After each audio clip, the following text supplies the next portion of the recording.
আসসালামু আলাইকুম প্রিয় দর্শক, আশা করছি সকলেই অনেক অনেক ভালো আছেন। কালকের ভিডিওতে আমি শেয়ার করেছিলাম কাঁকড়া কিভাবে কাটবেন আর পরিষ্কার করবেন, আর আজকের ভিডিওতে আমি শেয়ার করলাম কাঁকড়া কিভাবে রান্না করবেন। কাঁকড়ার সাথে প্রথমে আমি 2 চামচ পরিমাণ আদা রসুন বাটা, হলুদ গুঁড়া, শুকনো লাল মরিচের গুঁড়া, এবার দিয়ে দিব বেশ খানিকটা সরিষার তেল, স্বাদ মতো লবণ, 3 টেবিল চামচ সয়া সস,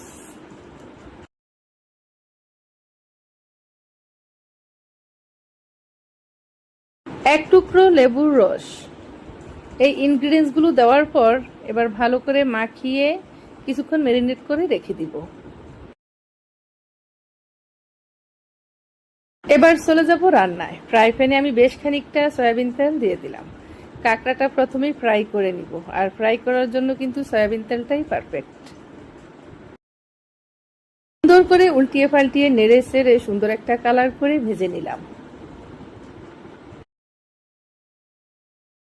এবার এই তেলের সাথে আমি বেশ খানিকটা সরিষার তেল অ্যাড করে দিলাম, সাথে দিয়ে দিলাম কয়েকটি শুকনো মরিচ আর দিয়ে দিলাম কয়েকটি তেজপাতা। হালকা করে একটু ভেজে নেওয়ার পর সাথে দিয়ে দিলাম পেঁয়াজ আর টমেটো একসাথে ব্লেন্ড করে নিয়েছি, আদা রসুন বাটা 1 চামচ পরিমাণ, হলুদের গুঁড়া, ধনিয়া গুঁড়া, ভাজা জিরার গুঁড়া, শুকনো লাল মরিচের গুঁড়া। এই মশলাগুলো কিন্তু অনেকক্ষণ সময় ধরে ভালো করে ভেজে নিতে হবে। কয়েকটি কাঁচামরিচ দিয়ে দিলাম আর স্বাদমতো একটু লবণ দিয়ে দিলাম। এই মশলাটা আপনি যত বেশি ভাজবেন অত স্মেলটা বেশি সুন্দর আসবে। কখনো মশলার কাঁচা গন্ধ থাকলে কিন্তু রান্নার স্মেলটা সুন্দর আসে না।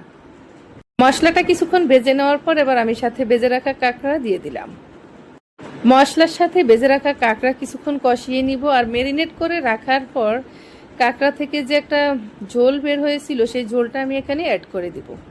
সয়া সস, লেবুর রস, মানে মশলা দিয়ে যে আমি ম্যারিনেট করে রেখেছিলাম ওখানে কিন্তু বেশ খানিকটা রস বের হয়েছিল, সেই রসটা আমি এই পর্যায়ে দিয়ে দিলাম। এইভাবে রান্না করার পর আসলে কাঁকড়াটা খেতে যে কতটা স্বাদের হয়েছিল, তো আমি তো তেমন একটা খাইনি, আমি অল্প একটু খেয়েছিলাম, কিন্তু আমার বাসার সদস্যরা কিন্তু ভালোভাবেই খেয়েছিল। তাদের খাওয়া দেখে আমার কিন্তু খেতে ইচ্ছে করছিল। ভীষণ স্বাদের হয়েছিল, তারা কিন্তু খুব মজা করে খেয়েছিল।